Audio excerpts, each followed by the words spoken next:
My sister-in-law excludes me from her party but hosts it at my dad's venue, so I ensure it becomes her worst nightmare before she's forced to invite me. My sister-in-law and I had a huge fight recently. It all started when we were having lunch at my mother-in-law's place. Her birthday was coming up, and she wanted to plan a huge party.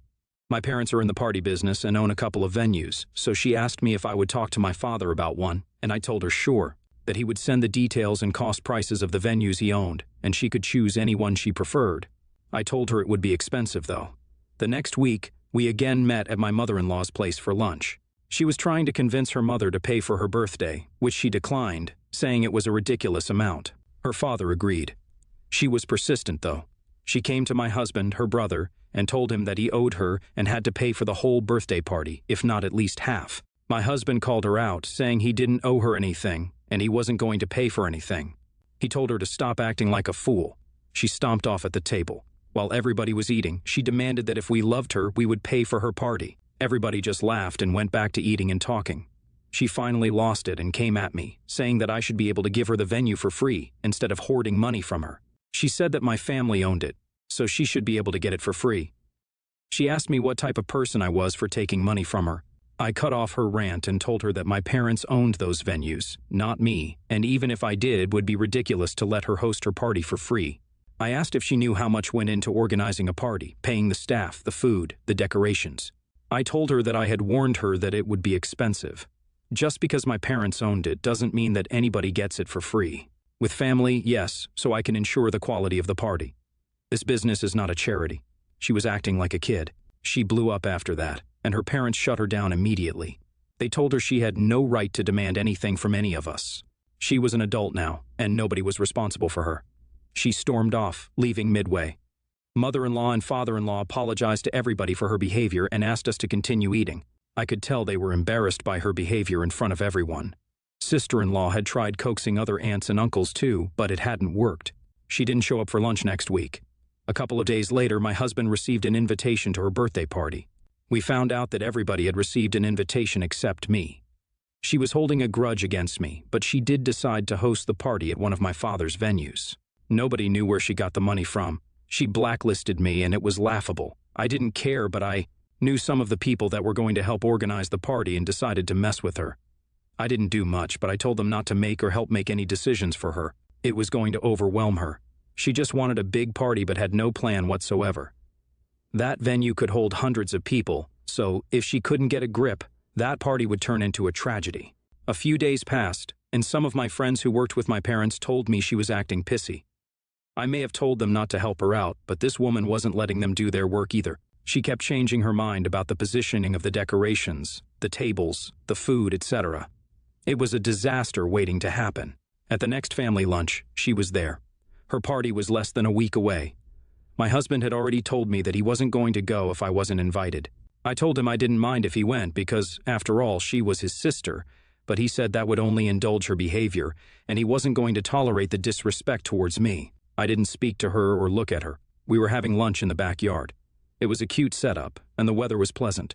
My husband and I were mingling with the rest of the family when she came up to us. She handed me an envelope and walked off, rolling her eyes. It was her birthday party invitation. She clearly didn't want to invite me, but I'm sure mother-in-law and father-in-law forced her to. I didn't give it much thought and just set the envelope aside and continued my discussion. When we went home, my husband asked me if we were going to go to her party, and I told him that I would think about it. I looked at the invitation and saw that the party had a dress code. It would be hilarious if I was overdressed. Knowing her, she would want to be the center of attention. I decided not to, though. It would be too obvious. My husband and I decided to go to her party. I had pale skin, so I wore a sleek white dress but added bright red rose accessories to my hair. It made me stand out, but in a good way, not in a she is trying to steal attention away way. I had followed the dress code after all. The venue was nicely decorated in quite a few clashing colors. We joined our family, and my mother-in-law commented on the decorations. It was clearly very obvious. Everybody complimented me, saying I looked stunning, and I thanked them. Soon the birthday girl, that is my sister-in-law, entered. Not many people had shown up. There were only around 30 to 40 people here. It looks like someone forgot to RSVP. She could have chosen a smaller venue instead of this one. She came up to me and gave me a dirty eye. I smiled at her, told her she looked beautiful, and wished her a happy birthday. She wore a princess dress, and it wasn't doing anything for her body type. She looked like a pink puff, to be honest. She was eyeing my dress. She asked me why I wore that dress on her birthday, and I looked at her innocently, saying it was the dress code. Father-in-law commented that it was a nice dress, and everybody in the group agreed. She looked baffled and accused me of trying to sabotage her birthday, and I gave her a shocked expression. Trust me, her pink poofy dress was the center of attention. I told her that I was dressed in a simple white dress, and that she was dressed in the pink princess dress. I asked her how I was trying to sabotage her and told her she may have misunderstood.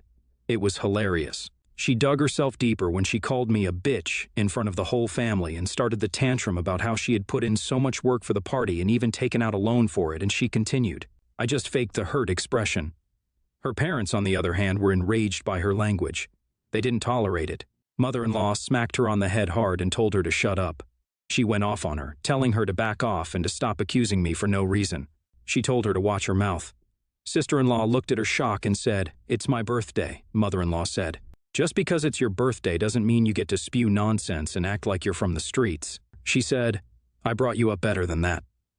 Father-in-law, on the other hand, gritted his teeth and asked her if she had really taken a loan. Sister-in-law's face paled.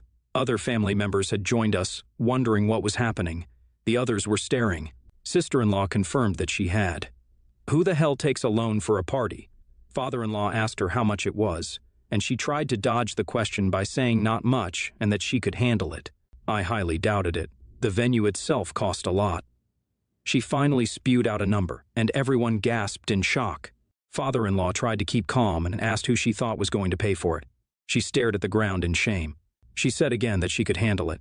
Father-in-law said, "You better," because he wasn't going to dig into his pockets for this. At this point, my husband excused us from the group and said that we were going to be leaving early as we hadn't planned on staying for long. I gave everybody a sad smile before walking away.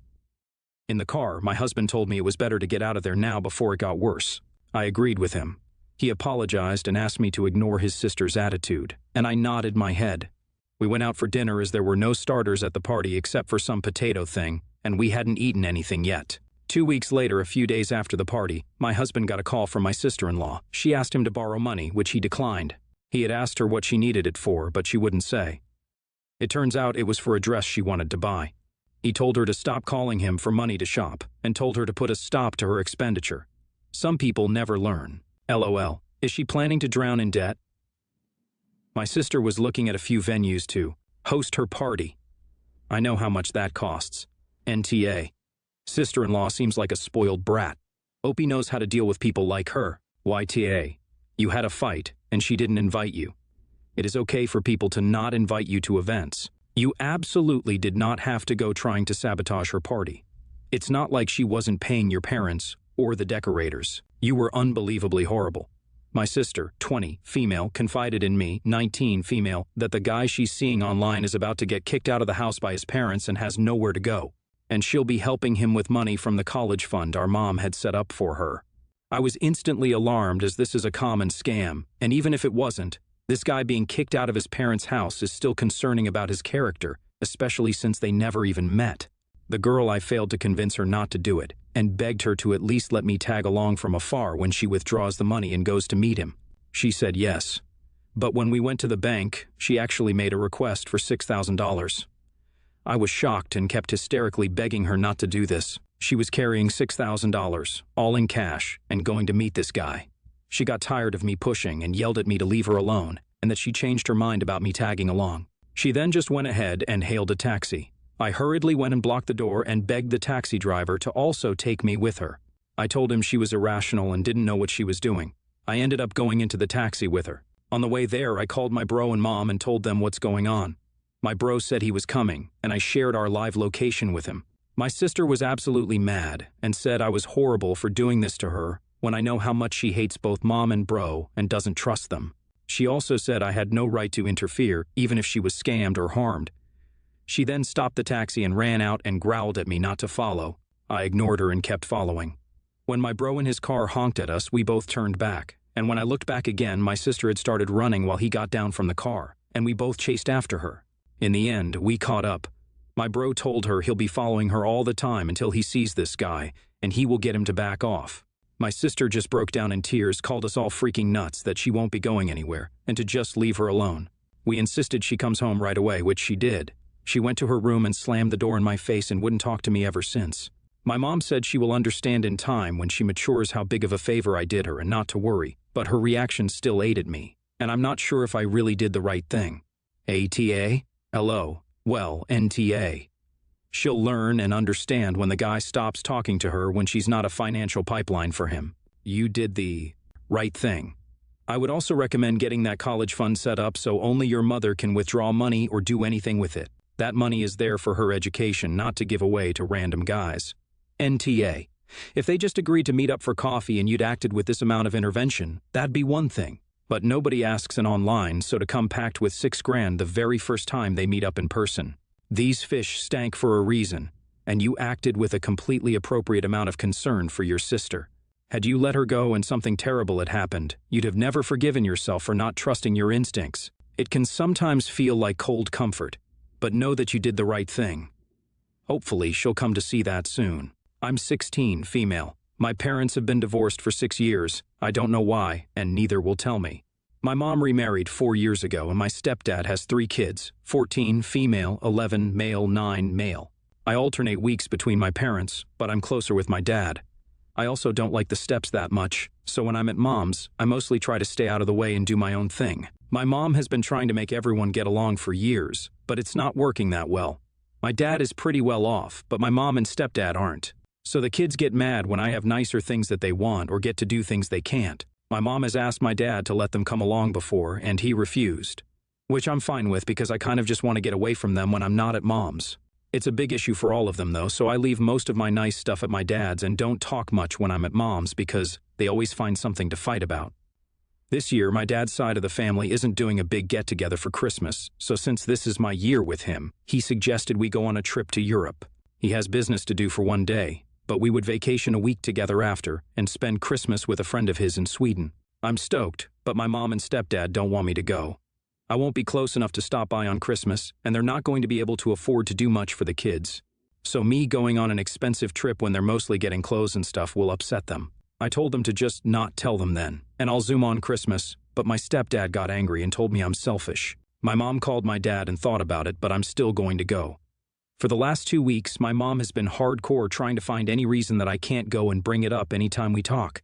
She went through my room while I was at school, and she said she was looking for a piece of jewelry, but I think she was looking for my passport and stuff, which is at Dad's. She tried to guilt me about not seeing my grandparents, just on, and I got tired of it and told her that if she doesn't stop, I'm not coming over anymore and living with Dad. Full time. My stepdad hit the roof and yelled at me for threatening my mom and always letting my dad buy me off with expensive stuff. My mom won't talk to me. My dad said he wants me to have a relationship with my mom and to go easy on her, but it's up to me. AITA? OP, you are NTA. What your mother and stepfather are doing is actually kind of toxic. You are still legally a minor, and therefore your father had no choice but to tell your mom about a planned overseas trip. However, you are 16 years old. You are fully within your rights to have your dad go to the courts to modify the custody arrangement so that you can live with your dad full-time and only see your mom when you choose to. When the courts ask you why you wish this, be honest and say that you do not really get along with your step-siblings or your stepfather, and that you are made continuously uncomfortable when your mother tries to force your father into doing things for her stepchildren. Tell the courts that you find this to be kind of toxic and do not wish to live in it. OP, don't threaten to live full-time with your dad. Make it so. NTA. I think you need to put your mom and step-family on an information diet. Don't let them know of the things you're doing as much as you can. I, male, 27, have been with my girlfriend, Wendy, 25, for 6 months now. Next year, we will be traveling to meet my extended family. A little bit of background. My parents are from France, and they moved to the US before I was born. I never learned French because I found it boring, and then as an adult, I found it difficult. Languages are just not my thing, but I know that they come easier to other people. Wendy already speaks Spanish fluently, even though no one in her family does. And she's now learning Korean. So I asked her to start learning French before she meets my family, and she refused. I said that languages are easy for her, and she should do it so my family likes her. She told me to learn it myself, and she's not doing it, and I've called her an a-hole. Told her she knows how difficult learning languages is for me, and it wouldn't be a problem for her. She said no, that she didn't have the time. I said that she had the time to learn Spanish to watch telenovelas, and that she has the time to learn Korean to watch K-dramas. So she definitely should have the time to learn French to speak to my family. If she can do it for such silly reasons, she should certainly do it for something so important. She told me to learn it myself and call me an a-hole. She ignored me for a few days and we met yesterday. I started the topic again, hoping she cooled down, and she refused again. I was mad. I told her she didn't respect me nor my family, and asked her, could she expect to be part of my family when she refuses to speak our language? She wasn't happy and told me to go frick myself. I'm trying to understand what's going on, and I'm wondering if I was, in fact, an a-hole. Perhaps I should have been more understanding and give her time to realize she had to learn French. Tia? People seem to be misunderstanding. I don't expect her to become fluent in a few months. I wanted her to at least start learning so she can know the basics. Our language. You can't learn the language your parents speak in 27 years, but you call her TA for not doing it in a couple of months. Learning languages can be hard, sure, but you've had your entire life.